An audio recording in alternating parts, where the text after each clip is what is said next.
armés de balais, de râteaux ou encore de sacs poubelles improvisés.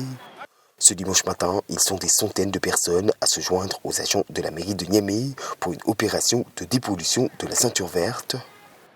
Une mobilisation populaire au chevet d'un espace jadis poumon vert de la capitale nigérienne et aujourd'hui réduit à une bande de terre jonchée de déchets plastiques et de détritus en tout genre. Aujourd'hui, avec ces ordures, quand il y aura la pluie, ça veut dire que c'est un nu du développement pour les moustiques et autres là. Mais les gens vivent dans la ville de Niamey. Donc ça veut dire que c'est pour notre bien. Tout ce que nous sommes en train de faire, ce n'est pas pour le gouvernement, ce n'est pas pour le CNSP, ce n'est pas pour l'État, c'est pour notre bien parce que nous vivons dans la ville, nous vivons dans cette capitale. Je suis venu dès 6 heures ce matin, car ce n'est pas seulement à la mairie de Niamey ni à l'État seul de nettoyer cet endroit.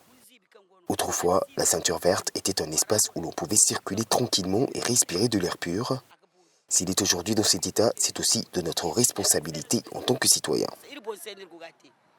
Un engagement citoyen qui, pour cette actrice de la société civile, traduit une prise de conscience des populations locales, conformément aux principes de la mobilisation générale prônée par les autorités nigériennes.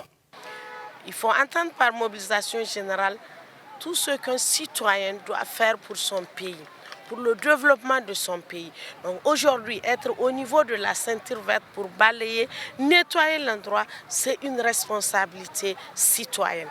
Et cette ceinture verte, c'est vrai, on avait dégagé des gens, il faut l'entretenir, il faut que ça soit un endroit propre, un endroit salubre où les jeunes peuvent venir, rester, étudier, réfléchir. L'opération entamée ce dimanche devrait à terme permettre de rendre à la ceinture verte son statut de poumon écologique de la capitale nigérienne.